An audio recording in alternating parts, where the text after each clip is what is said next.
I'm Joshua Barley, and I'm one of the two translators of this book, A Greek Ballad, along with David Connolly. We're separated now by lands and seas, but we're both delighted and honoured that A Greek Ballad has been shortlisted for the Oxford-Weidenfeld Translation Prize. The book is an anthology of the Greek poet Michalis Ganas, containing about half of his published works spanning the years 1978 to 2012. And just like under current conditions, David and I translated the poems at a distance, choosing about half each and coming together at the end to discuss and amend inconsistencies. Our translations, therefore, are marked by our own initials. It wasn't our intention to give the translations one unified voice, even if that were possible. And we hope that the slightly different voices of our translations will attune the reader's ear closer to Ganas' own voice. The poet himself was involved throughout, and even though he doesn't speak English, he was always willing and generous in discussing the poems at length. He's been a friend of David's for many years, and I was introduced to him first through David, who was my first instructor in Greek translation when I first came to Greece. So the book was a really happy and auspicious meeting of friendship, mentorship and admiration. It's published by Yale University Press as part of their Margelos World Republic of Letters series, joining a noble company of authors translated from dozens of languages, many of them published in these sumptuous hardbacks. In fact, I want to mention the front cover, which is a work of the painter Yannis Maravas. It was originally painted for a book of the poet, published in 1989, called Yanana, or Glimmering Yanana, as it appears in the translation. Yanana, or Ioannina, is the capital of the region of Epirus in northwestern Greece, near Ganas' birthplace.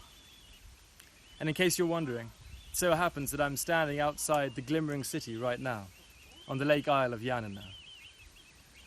Glimmering Yanana is one of my favourite works of Ganas, and I think that this figure, wearing his black cape, glimpsing one of the town's minarets across the lake through a misted window, captures the spirit of that poem, but also something of the spirit of all Ganas' poetry.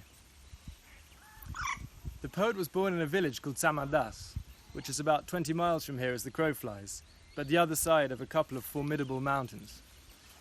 Its neighbouring village is called Lia, which may be known to the readers as the village of Eleni, in Nicholas Gage's 1983 book of that name. As with Gage, Ganas' first years were spent amid war and civil war, in the sublimely beautiful, if treacherous, landscape of this place. In 1948, aged 4, he was taken with other members of his family into the communist bloc, first across the border to Albania, nearby, and then Hungary, to be repatriated by the Red Cross to Greece 6 years later. At the age of 18, he moved to Athens to study and never left. Considering he's been in the capital for over 50 years, it would be wrong to describe him as a poet purely of this land, but it's true that the upheavals of his childhood, as well as the distinct landscape, myth and culture of this region, has shaped much of his poetry.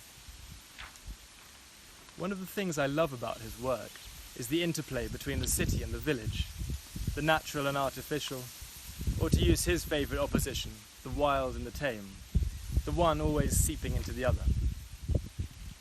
If this comes across as purely autobiographical, it also speaks for much of the previous generation of Greek society, which saw a paradigm shift from the villages to the cities, and the end of a traditional way of life, with all the disturbing comforts that entailed.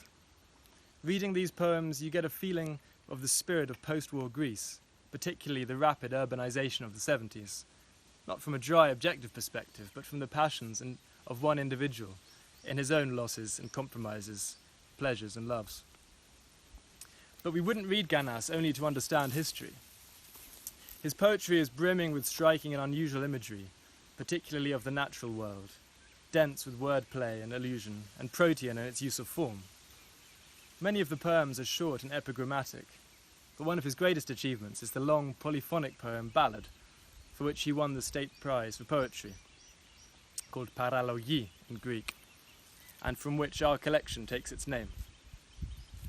This book-length poem, Ballad, includes some of the best examples of Ganas' play with form, particularly his engagement with the 15-syllable line of folk poetry, which we never find reproduced or whole in his poetry, but always broken or changed in some way, like the world from which it derives, the world of the poet's childhood.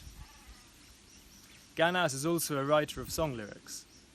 In fact, he's better known in Greece for the popular songs he's composed with many of the great modern Greek composers, and his mastery of rhythm and rhyme is shared in both song and poetry. These formal aspects of the poetry made for one of the principal challenges in translating Ganas's work. While it's impossible to transmit the exact feeling of a broken line of Greek folksong into English, I felt it was important to preserve the original rhythm as much as possible, even if it wouldn't have the same emotional effect on an English reader. I think David would agree with me that our goal was for someone who knew Ganas in Greek to read the translations and say, "Oh, that sounds like Ganas," even in English. As anyone who reads these poems will confirm, Ganas believes fervently in the idea of poetic voice, and it was our hope that we'd come close to transmitting Ganas's own distinct voice in this first collection of his poetry in English translation. Now, being in the Glimmering Land itself, I'm going to read the first two poems of Glimmering Yanana, the first in Greek and English, and the second just in English.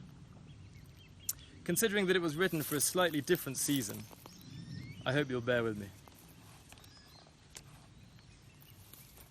Yalina Yanana. Χάραζε ο τόπος με βουνά πολλά και να τελέτα ζωντανά του. Καλούς ανθρώπους και κακούς, νηφίτσες, αλεπούδες, μια λίμνη ως κόρη οφθαλμού και κάστρα πατημένα. Θα είναι τα Γιάννενα ψιθύρισα, στο χιόνι και στον άγριο καιρό, γυάλινα και μαλαματένια. Και όσο πήγαινε η μέρα, σαν το βαπόρι σε καλά νερά, είδα και μιναρέδες και άκουσα τα μπακύρια να βελάζουν. Glimmering Yanana. The land dawned with mountain upon mountain and summoned up its living beings, the good and the bad, weasels, foxes, a lake like the pupil of an eye, and beaten castles. "'Tis Yanana yonder," I whispered, in the snow and the wild weather, glimmering and golden. And as the day wore on, like a steamer through clear water, I saw minarets rising and heard the copperware bleating.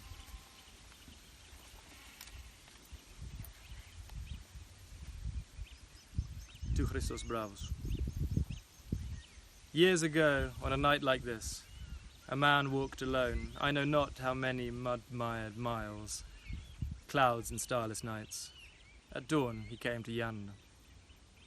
In the first inn he ate and slept 3 days and 3 nights, awoke with the snow falling softly, stood at the window and heard the clarinets below, now dimly and now close to, whichever way the wind blew. And then he heard the cry crystal clear, near, somewhere near, like a howl, like they were slaughtering the woman, and no clamour or anything more. It snowed all night in Yanana. At dawn he paid what he owed and returned to his village. He must have seen 50 years, his hair grey and 3 daughters, unwed, 4 years a widower, a black cape on his shoulders, and what snows he had shouldered, no one ever learned.